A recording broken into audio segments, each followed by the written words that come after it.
Olá, façamos hoje a leitura do capítulo 10 do livro de Primeiras Crônicas da Bíblia Sagrada. A morte de Saul e de seus filhos. E os filisteus, Primeiras Crônicas 10:1. E os filisteus pelejaram com Israel. E os homens de Israel fugiram de diante dos filisteus e caíram feridos nas montanhas de Giboa. Primeiras Crônicas 10:2. E os filisteus apertaram com Saul e com seus filhos, e feriram os filisteus a Jonatas, e a Abinadab, e a Malquissua, filhos de Saul. Primeiras Crônicas 10:3. E a peleja se agravou contra Saul, e os flecheiros o acharam, e ele temeu muito aos flecheiros. Primeiras Crônicas 10:4. Então disse Saul a seu escudeiro: arranca a tua espada e atravessa-me com ela, para que, porventura, não venham esses incursisos e escarneçam de mim. Porém o seu escudeiro não quis, porque temia muito. Então tomou Saul a espada e se lançou sobre ela. Primeiras Crônicas 10:5. Vendo, pois, o seu escudeiro que Saul estava morto, também ele se lançou sobre a espada e morreu. Primeiras Crônicas 10:6. Assim morreram Saul e seus 3 filhos, e toda a sua casa morreu juntamente. Primeiras Crônicas 10:7. E, vendo todos os homens de Israel que estavam no vale, que havia fugido, e que Saul e seus filhos eram mortos, deixaram as suas cidades e fugiram. Então vieram os filisteus e habitaram nelas. Primeiras Crônicas 10:8. E sucedeu que, no dia seguinte, vindo os filisteus a despojar os mortos, acharam Saul e os seus filhos estirados nas montanhas de Giboa. Primeiras Crônicas 10:9. E os despojaram e tomaram a sua cabeça e as suas armas e as enviaram pela terra dos filisteus em redor, para anunciarem a seus ídolos e ao povo. Primeiras Crônicas 10:10. E puseram suas armas na casa de seu Deus, e a sua cabeça fixaram na casa de Dagom. Primeiras Crônicas 10:11. Ouvindo, pois, toda a Jabes de Gileade, tudo quanto os filisteus fizeram a Saul. Primeiras Crônicas 10:12. Então todos os homens belicosos se levantaram e tomaram o corpo de Saul e os corpos de seus filhos, e os trouxeram a Jabes, e sepultaram os seus ossos debaixo de um carvalho em Jabes, e jejuaram 7 dias. Primeiras Crônicas 10:13. E assim morreu Saul, por causa da sua transgressão com que transgrediu contra o Senhor, por causa da palavra do Senhor, a qual não havia guardado. E também porque buscou a adivinhadora para a consultar. Primeiras Crônicas 10:14. E não buscou o Senhor, pelo que o matou e transferiu o reino a Davi, filho de Jessé. Vejamos alguns comentários aqui acerca do capítulo 10, no rodapé. Só há 2 comentários. Primeiro se refere ao versículo 4. A morte de Saul é interpretada pelo cronista como a destruição de toda a sua família, eliminando assim qualquer ameaça ao trono de Davi. A forma como o corpo de Saul foi tratado enfatiza a destruição absoluta de sua dinastia. A casa de Saul foi destruída, mas a casa de Davi prosperaria. E com relação aos versículos 13 e 14, temos o seguinte: a morte de Saul é explicada como castigo de Deus pelo pecado. Esses versículos aparecem apenas no texto do cronista. Em vez de buscar ao Senhor, Saul procurou o conselho de uma médium para orientá-lo. Em sua maior parte, a vida de Saul foi caracterizada pela infidelidade. Assim o reino foi tomado de suas mãos e entregue a Davi, o rei ideal. Bem, encerramos hoje então a leitura do capítulo 10 do livro de Primeiras Crônicas da Bíblia Sagrada. Eu trago aqui uma reflexão para vocês hoje, buscando aqui o dicionário da língua portuguesa, né? Língua brasileira, que eu gosto de dizer assim, língua brasileira. Esse é o dicionário de Sérgio Ximenes, autor, Mini Dicionário de Ouro da Língua Portuguesa. Na verdade, ele pertence ao PNLD de 2001, do Ministério da Educação, né? E aqui eu procurei o significado da palavra vírus. Diz assim, vírus, o primeiro significado, né, que é o biológico, é um agente infeccioso, microscópico que causa várias doenças, como AIDS, gripe, etc. E provoca a produção de anticorpos. O segundo significado é relativo à informática, que é um programa oculto de computador que se instala no sistema operacional da máquina, ativando-se num determinado dia para provocar danos em arquivos, outros programas, etc. Então, nós vemos aqui que o vírus é algo que faz muito mal, né? Seja no mundo biológico, seja no mundo da informática. Então, tem uma ilustração que foi apresentada pelo pastor João Ribe Palharim, que na verdade eu não cheguei a ver, mas eu vi um pastor se referir a ela, né? E eu vou fazer algumas adaptações, né? Mas essa reflexão, né? Diz o seguinte, que um determinado rei, né? Recebeu de um profeta, de um homem sábio, né? 2 anéis. Um desses anéis, né? Eu pensei que ele poderia ter a cor vermelha, né? E o outro anel poderia ter a cor verde. Então, o que significava esses 2 anéis? Então, o primeiro anel, que tinha a cor vermelha, o profeta disse ao rei o seguinte: olha, rei, quando você estiver vivendo uma situação muito difícil em sua vida, onde todas as portas estiverem fechadas, onde você não vê nenhuma luz no fundo do túnel, como se costuma dizer, onde não haja esperança, onde não haja solução imediata, onde não se tenha nenhuma resposta para aquele problema, onde não se saiba nem como começar, nem como as coisas vão ficar, nem como as coisas vão se desenvolver, se desenrolar. Quando você estiver vivendo uma situação como essa, que supera todas as suas forças, todas as suas expectativas, você se sente completamente de pés e mãos atados, você não sabe o que fazer, você não tem nada para fazer, você não tem uma solução. Então ele disse: olhe para esse anel. Olhe para lá para dentro dessa pedra vermelha desse anel. Você vai ver o que está escrito. E aí então o rei foi para uma guerra, não é isso? E sim, antes disso, o sábio também disse ele, o profeta também disse a ele: e eu vou lhe dar também um outro anel. Esse anel tem uma cor verde, uma pedra verde. E se você estiver vivendo um momento muito feliz de sua vida, onde todos os seus sonhos parecem que se realizaram, onde você tem fartura, você tem prosperidade, você tem uma vida financeira bem equilibrada, seu reino está em prosperidade, há pessoas felizes em todas as partes, né? Todos os seus súditos estão todos muito felizes, né? Você tem uma esposa que você ama, filhos que você ama, tem um exército à sua disposição, você está com a saúde muito boa, está tudo muito bom. Então você olha também para aquela pedra vermelha, veja o que está escrito dentro. E assim o rei continuou seu reinado, né? Um belo dia, ele então participou de uma batalha, como era muito comum nos tempos antigos, né? Os reis com seu exército enfrentavam assim, corpo a corpo, exército de outros países, de outros povos, né?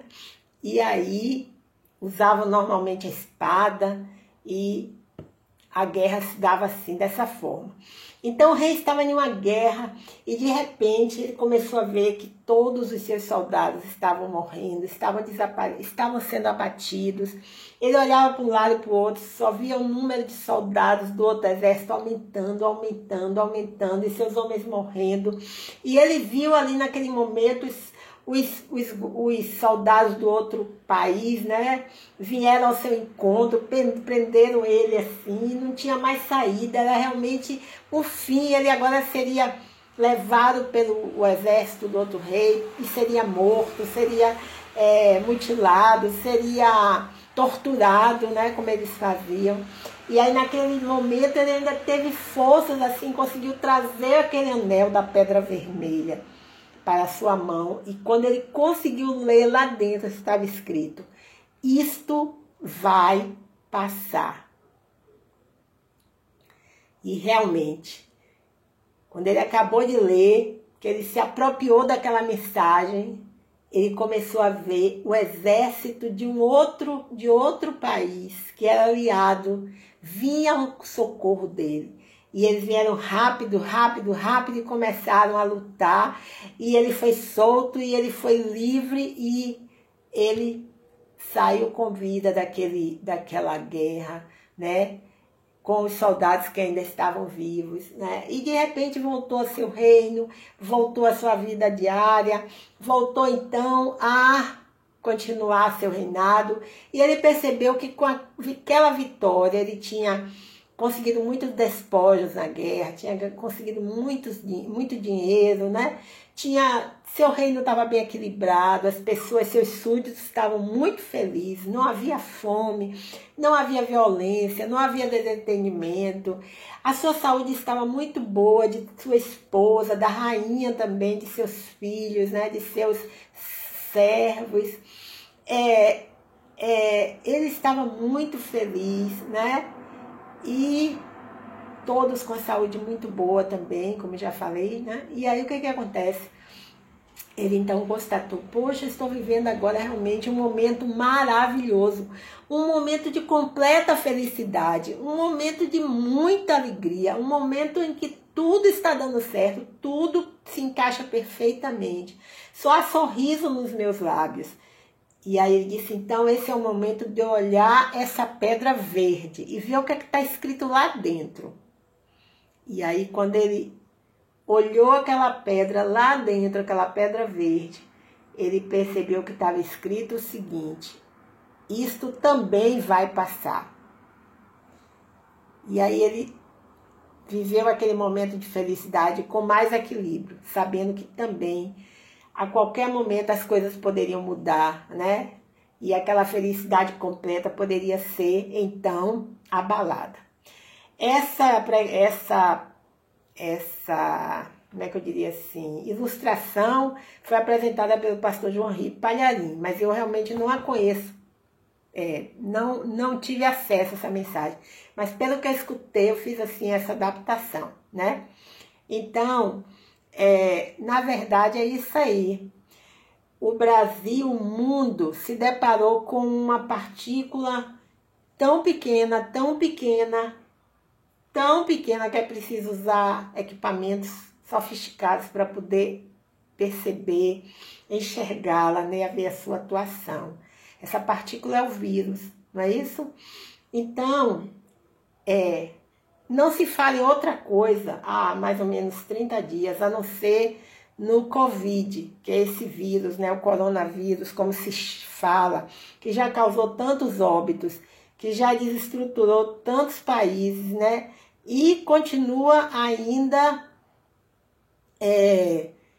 em atuação, quer dizer, ele continua ativo, né? Mas, assim como nós vimos aqui nessa definição do vírus, né, algo chamou a atenção, que diz assim, ó, o programa do computador, né, o computador ele se instala, no caso o vírus do computador, no sistema operacional da máquina, ativando-se num determinado dia para provocar danos em arquivos, outros programas, etc. Então esse vírus, assim como ele foi ativado um dia, ele também vai ser desativado, porque isto vai passar, né? Então, mas o que pode desativar um vírus como esse? Claro, a ciência, né? Estudar a composição química do vírus, as suas reações bioquímicas, como é que ele ataca as células, né?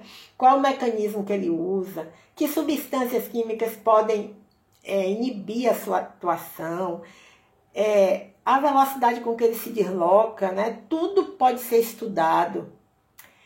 Como ele muda de um meio, né, do meio físico para o meio atmosférico. E tem tantas perguntas e tantas respostas que podem ser dadas para se conhecer mais esse inimigo número 1 do planeta Terra.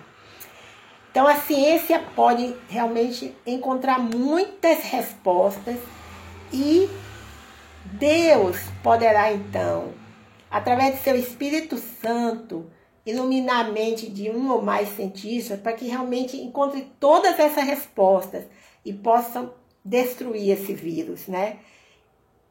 Para que ele fique inativo, ele perca a sua capacidade de danificar, de matar, de destruir. Satanás veio para matar, roubar e destruir. Esse vírus, ele veio para matar, né? Para destruir. Mas aqui é um louvor, o louvor 654 do hinário, né, da harpa vivada e corinhos, que diz assim: o nome desse louvor é O Espírito de Deus está aqui. Diz assim: o Espírito de Deus está aqui, operando em nossos corações, trazendo sua vida e poder, ministrando sua graça e amor. Os feridos de alma são curados, os cativos e oprimidos livres são. Os enfermos e doentes são sarados, pois o Espírito de Deus está aqui. Pai, eu quero contemplar tua glória e majestade. Pai, eu quero te adorar em espírito e em verdade. Não apenas no átrio ou no santo lugar, eu quero te entronizar entre os querubins. Leva-me à sala do trono, pelo novo e vivo caminho, pelo sangue de Jesus, eterno sumo sacerdote. Leva-me à sala do trono para te adorar, Senhor. Leva-me à sala do trono para te adorar, Senhor. A melodia, pelo menos no primeiro parágrafo que eu conheço, é a seguinte, diz assim: o Espírito de Deus está aqui, operando em nossos corações, trazendo sua vida e poder, ministrando sua graça e amor. Os feridos de alma são curados, os cativos e oprimidos livres são. Os enfermos e doentes são sarados, pois o Espírito de Deus está aqui. É verdade. Os feridos de alma são curados. Há muitos feridos de alma nesse processo que está acontecendo, nessa multiplicação acelerada, rápida deste vírus. Muitos estão com a alma ferida, mas são curados, é a promessa do Senhor. Os cativos e oprimidos livres são. Sim, estamos cativos, oprimidos, não podemos sair das nossas casas. Mas a palavra de Deus diz que os cativos e oprimidos livres são. Claro que aqui sabemos que se refere ao cativeiro espiritual, mas se aplica também ao cativeiro doméstico.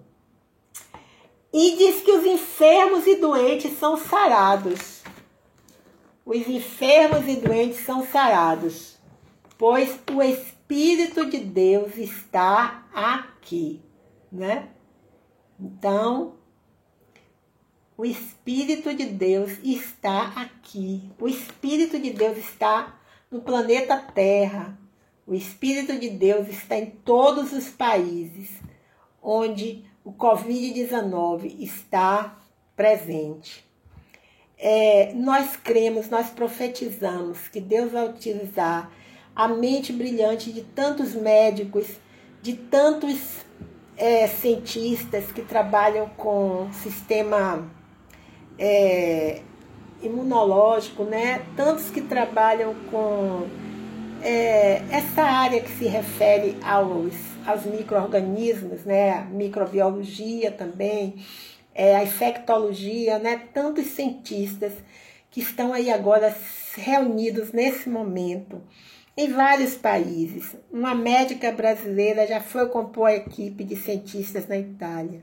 Eu posso ver vários cientistas, né, em volta dos computadores, dos dados, observando o vírus ali nas telas dos computadores, se movimentando, atuando, né? E aquelas mentes vão interagir com esse micro-organismo, que ele tem inteligência, é ridículo até dizer isso, mas ele tem uma inteligência diabólica, né? Que o impulsiona, uma inteligência diabólica que faz com que ele encontre no organismo condições propícias para se multiplicar rapidamente, para passar de um corpo para outro, para passar de um corpo para a atmosfera, da atmosfera para outro corpo, né? Como atacar, né, de forma a que seja rápido e letal. Ele tem uma inteligência diabólica que eu está conduzindo, mas eu profetizo agora, como evangelista, que este espírito maligno de inteligência que tem dado desenvolvimento, crescimento, raciocínio, inteligência a esse inimigo do planeta Terra agora, o Covid, ele vai ser quebrado. Esse espírito de inteligência, esse espírito de maldição, de levar a morte, vai ser quebrado agora em nome de Jesus. O Espírito de Deus está aqui. E esse desenhozinho, ele é ilustrativo também, porque eu fiz aqui uns pontinhos, né? Uns X assim ao redor. Esse X ao redor é apenas uma ilustração, né? Mas que mostra realmente que esses pontinhos aqui, esses X, seria os vírus, né? E onde está o Espírito de Deus, ele não vai penetrar, ele não vai ter atuação, certo? Bem, então, meu nome é Lúcia Marques e meu canal, a leitura da Bíblia. Até o próximo encontro, se o Senhor Deus assim o permitir.